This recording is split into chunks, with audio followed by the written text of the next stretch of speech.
So I did a poll on our Bitterbirds Twitter account earlier in the week asking which quarterback was better, Sam Bradford or Mark Sanchez. And Bradford won with 79% of the vote. So that means that 1 out of 5 people in Philadelphia want a guy with 82 career touchdowns and 81 career interceptions as their starting quarterback. It boggles my mind. It's like they quickly forget the disaster that Sanchez was last year. I mean, Jesus Christ. My God. And then there's the people who say that if Sanchez wins the next 2 games, you gotta leave him in. Like, look, beating Tampa Bay and Detroit really isn't that much of an accomplishment. You know, sure, the Bucs are a little bit better than people think, and they have some playmakers on defense, but I'm expecting 2 W's. I really am. And then a massacre in Foxborough. And I'll even take it a step further. If Sanchez had to play the rest of the year, I still think the Eagles would win the NFC East. That basically tells you how good I think our defense is. But I just don't see how Marky Mark gives them a better chance to win than Bradford. The Bradford haters have completely neglected the fact that his last 3 games have been his best 3.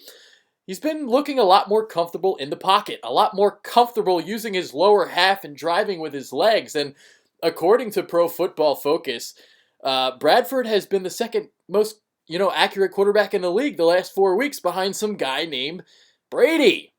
So improvements are being made, whether you want to believe it or not. But honestly, we can debate Bradford and Sanchez all we want.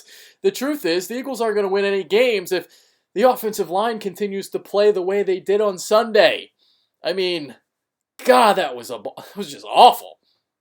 Awful. Look, you can blame Chip for not addressing the offensive line in the last 2 drafts because I sure do. But the truth is, the players aren't exactly executing to their abilities either. I mean, Jason Kelce has been an abomination, far from being a top 5 center like many people believed. And Jason Peters hasn't looked like the best tackle in the game like many believe he is either. That, Father Time might be starting to catch up to him, which is, going back to Chip, why you got to draft a lineman, in the draft. I mean, Chip is the only coach in the past 2 drafts that hasn't drafted a lineman. That just kind of inexcusable to me, especially, with some guys. You had Evan Mathis guy getting older, you had Jason Peters guy getting older, and they did nothing. All right. When the Eagles won 4 of 6 heading into the Miami game, it was because the offensive line turned a corner. They ran for over 150 yards in 4 of those games, and the pass protection was superb. So, was Sunday an aberration, or are the Eagles back to where they were with the O-line in weeks 1 and 2? I happen to think it was an aberration, an outlier, so to speak. And this is why I remain optimistic that the season isn't over. But just like last week, the Eagles once again have to go up against one of the elite defensive tackles in the game. And Ndamukong Suh, in my opinion, is the top defensive tackle in the NFL, followed by Aaron Donald. And third is Gerald McCoy. While I thought the offensive line was to blame for the loss last week, Chip Kelly's play calling didn't help either because they ran just 2 sweep plays and 5 outside zones. So, no running play has generated more yards per carry this season than the sweep, and they ran it just twice. And that's against a defense that struggles stopping the run along the boundaries. They kept running the inside zone right at Ndamukong Suh. He was constantly in the backfield. It didn't really make much sense to me, to be honest with you. And, I know Chip is a guy that knows 100 times more football than I do, so I don't know. I got no answers for that. So you kind of have the same, dynamic of this week. The run defense of the Bucs is a lot more stout inside than it is along the perimeters. You don't want to run inside against Gerald McCoy, Tony McDaniel, and Henry Melton.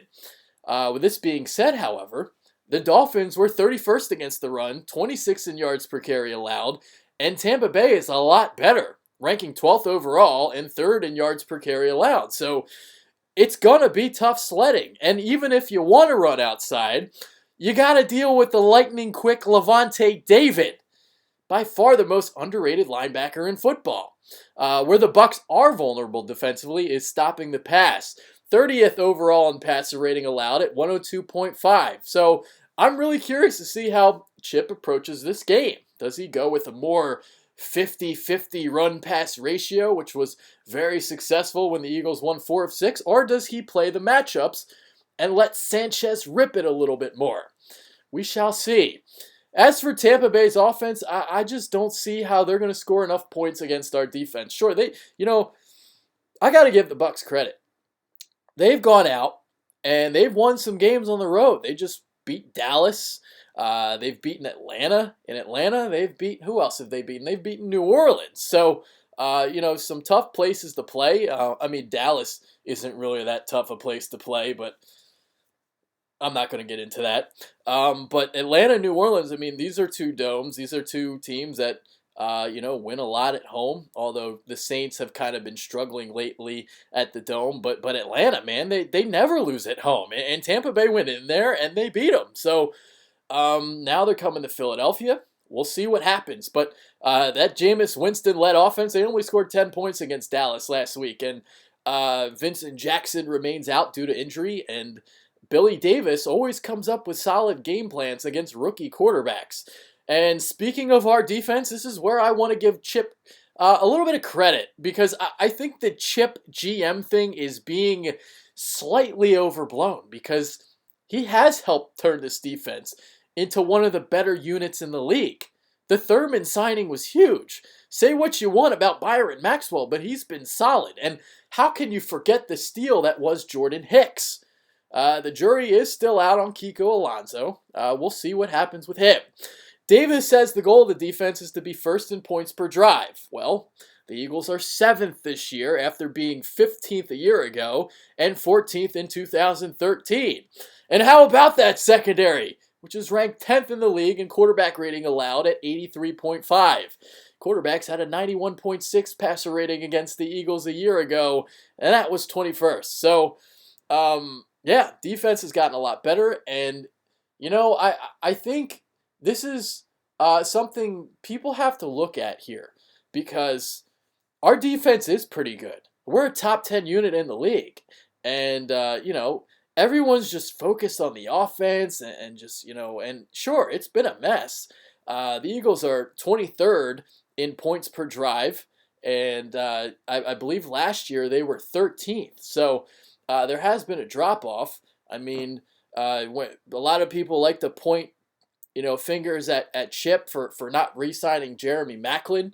And, I'll say this about that, because at the time, I didn't quite disagree with, not signing him.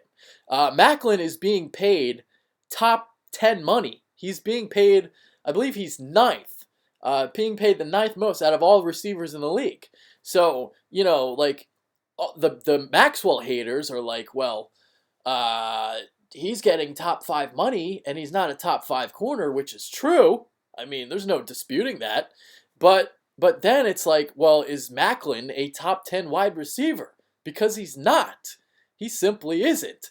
Guys that are getting, he's getting paid more than Jordy Nelson, Brandon Marshall, Larry Fitzgerald.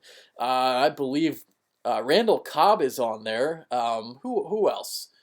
There's someone else pretty good, and I can't think of his name right now. But yeah, there are really good receivers that are being paid more than Maclin. Maclin got $11 million. That's a lot of money. A lot of money. And it's hard to give a guy $11 million, especially to somebody who has an injury history and had never eclipsed 1,000 yards before last season. So when they didn't re-sign Maclin, I was just like, I wanted him, but I didn't. I thought, that for what he wanted, I didn't think it was worth it. So there you go. The problem has been not drafting the proper receivers. Obviously, you've spent 3 picks in the last 2 years. In the first 3 rounds, you drafted Jordan Matthews last year in the second round. You draft Josh Huff, who's been a complete bust. I mean, he's just awful. And this year, you really haven't gotten anything with Aguilar, but that's kind of hard to tell right now because he is a rookie, and you got to just play it by ear. But yeah, I mean, to say that they've haven't produced, I mean, you could say that. Huff was a lot of people were on the Huff bandwagon before the year started, and he's done absolutely nothing. Aguilar is a guy that I just want to see him get targeted more. He's only been targeted 5 or more times in a game once this year. Once. That's got to change. So, yeah, I still think the jury's still out on Aguilar, and we'll see. But man, I mean, yeah, the offense is a mess right now, and Chip's getting the blame for Chip the GM, which is understandable, but you can't. To me, I think Chip the GM stuff is getting overblown because people are just completely neglecting the fact that he's changed this defense around. So those are my thoughts on that. I really had to get that out there because Chip's been getting a lot of blame this week in Philadelphia, and rightfully so. But I think it's a bit unfair as well because, well, simply the talent isn't executing up to their capabilities. So that's my thoughts on that. So prediction for the game, I got 23-16 Philadelphia. I think we win. I don't think it's going to be an easy win by any means, but I think we win, and that's what I have to say about that. Unfortunately, Mike couldn't make the show today. It was supposed to be Mike and I tonight, but unfortunately, his girlfriend's car broke down, and well, I hope everything with that gets resolved. Unfortunate situation there. So I went solo today. I hope you guys liked the video. Make sure you follow us on Twitter at The Bitter Birds. Yeah, so that's all I gotta say. Go Birds! Later.